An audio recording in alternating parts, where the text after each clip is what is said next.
जिसमें हमने सोवियत संघ का समाप्त होना और विश्व के पटल पर अमेरिका का एक महाशक्ति के रूप में उभरना हमने अध्ययन किया। अब हम आगे देखेंगे कि शीत युद्ध की समाप्ति के बाद किस प्रकार अमेरिका का पूरे विश्व पर वर्चस्व स्थापित हुआ, जिसमें अमेरिका यह माना जाता है कि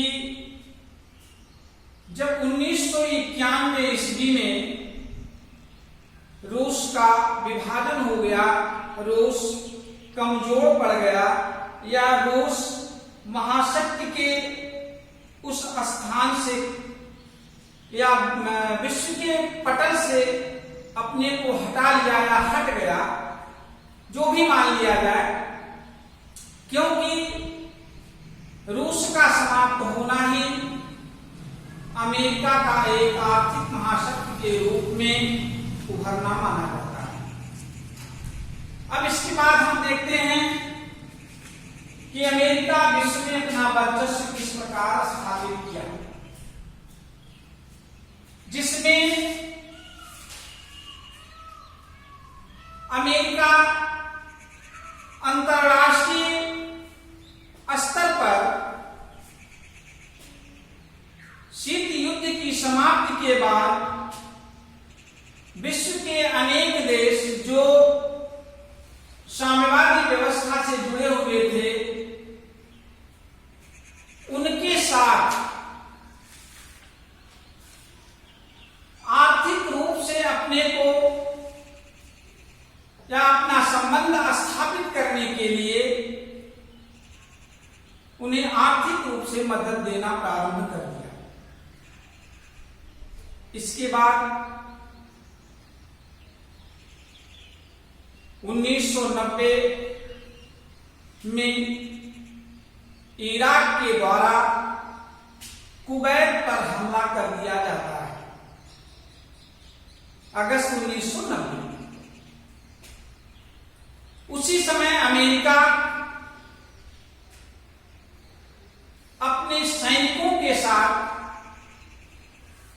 इराक पर बल प्रयोग करता है। उसके बल प्रयोग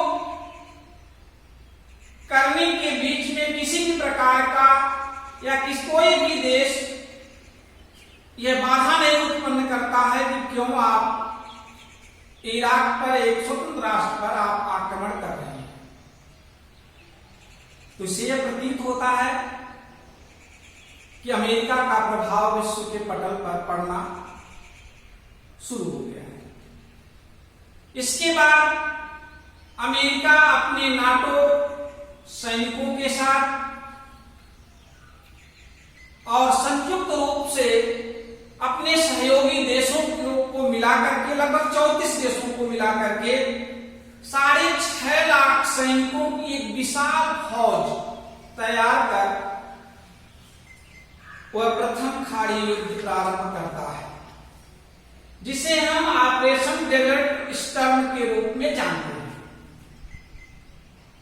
जिसमें इराक पराजित होता है और पुनः कुवैत की अपनी एक स्वतंत्र सत्ता स्थापित होती है। तो इससे यह प्रतीत होता है कि अमेरिका का प्रभाव विश्व पर पड़ना प्रारंभ हो गया। इसके बाद और भी अनेक नए कार्य अमेरिका अपने प्रभाव को विश्व पर जमाने के लिए, स्थापित करने के लिए किया। जैसे देखिए operation infinite reach. Operation infinite reach का तात्पर्य है कि अमेरिका अपने सैनिकों के द्वारा सूडान और अफगानिस्तान में जो तालिबानी आतंकवादी थे उनके ऊपर वह अपनी मिसाइलों से हमला किया। इस हमला करने को हम ऑपरेशन इनफाइनाइट रीच के नाम से जानते हैं। फिर दोबारा दूसरा हमला या दूसरा ऑपरेशन अमेरिका की तरफ से ऑपरेशन एंड्यूरिंग फ्रीडम प्रारंभ किया। यह भी तालिबान और अलकायदा जैसे खूंखार आतंकवादियों को समाप्त करने के लिए अमेरिका के द्वारा यह ऑपरेशन चलाया। तीसरा ऑपरेशन डेजर्ट स्टार, यह प्रथम खाड़ी युद्ध के नाम से जाना जाता है, क्योंकि 1990 में जब इराक ने कुवैत पर हमला किया तो उस समय अमेरिका इराक के विरुद्ध ऑपरेशन डेजर्ट स्टार शुरू किया। चौथा है operation Iraqi freedom. Operation Iraqi freedom, इसका तात्पर्य यह है कि अमेरिका अकेले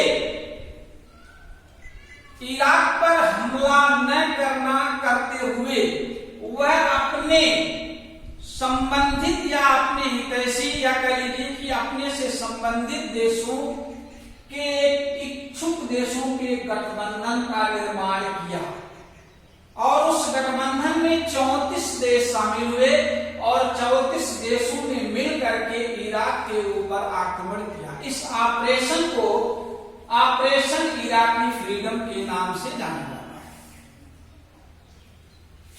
इसके बाद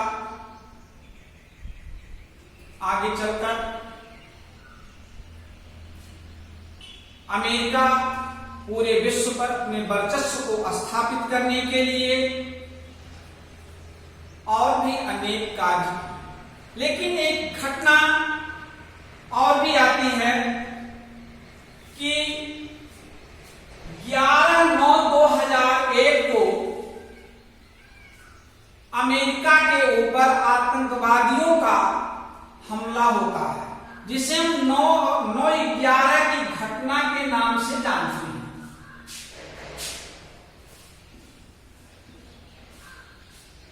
घटना के नाम से जानते हैं, जिसमें तालिबानी और अलकायदा के आतंकवादियों ने अपने ऊपर यह आक्रमण करने की जिम्मेदारी ली। उस समय अमेरिका अपने देश के ऊपर आतंकवादियों के हमले से आग बबूला हो गया और अपनी सेना को अलकायदा और तालिबानियों के विरुद्ध युद्ध करने की घोषणा कर दी।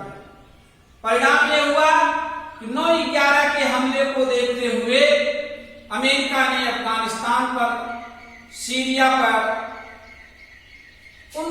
इराक पर, जहां जहां अलकायदा और तालिबानी आतंकवादी थे वहां पर उसने आक्रमण कर दिया। इसी के साथ हम आगे बढ़ते हैं तो एक हमारे पाठ में ही, इसी पाठ में समकालीन विश्व में अमेरिका के वर्चस्व में एक शब्द आता है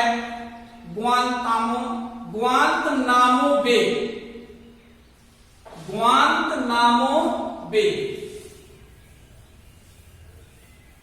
बच्चे जब अपनी पुस्तक को पढ़ते हैं तो यह शब्द उसमें दिया गया, पढ़ेंगे तो उसमें दिया गया है। इसका तात्पर्य यह होता है कि अमेरिका के सबसे अंतिम छोर पर जहां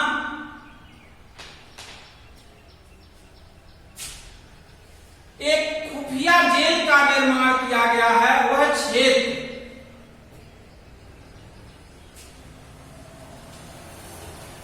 अमेरिका और उत्तरी अमेरिका और दक्षिणी अमेरिका के बीच स्थित एक क्यूबा का क्षेत्र, क्यूबा एक देश है, वहां क्षेत्र है जहां पर न संयुक्त राष्ट्र संघ के लोग जा सकते हैं, न अमेरिका का ही कोई व्यक्ति जा सकता है, न विश्व का कोई भी ऐसा व्यक्ति है जो या देश है वहां पर किसी भी प्रकार का कोई ऑपरेशन नहीं कर सकता है।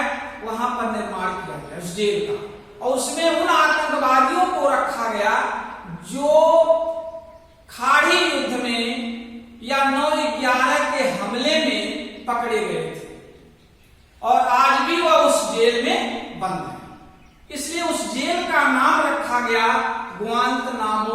गुआंतनामो बे जेल। अब हम अपने बच्चों से यह कहेंगे कि बोर्ड की अगले वर्ष सत्र 2020-23 में बोर्ड की तैयारी के लिए इस पाठ का विशेष रूप से अध्ययन करें, जिसमें अमेरिका का वर्चस्व, अमेरिका ने कौन कौन से विश्व में अपना वर्चस्व स्थापित करने के लिए ऑपरेशन चलाए, 9/11 की क्या घटना थी, अमेरिका का वर्चस्व किन किन आधारों पर हुआ और अमेरिका के वर्चस्व में कौन कौन सी बाधाएं हमारे इस पाठ में हैं, उसका अध्ययन करें। जो समझ में न आए उसको बाद में अपने मोबाइल के माध्यम से इस वीडियो में जो दिया गया है उसमें वो सब्सक्राइब करके बता सकते हैं, अपनी शिकायत को दर्ज करा सकते हैं और पुनः हम उस चीज का भी हल हम उनको निकाल करके बताएंगे। जय।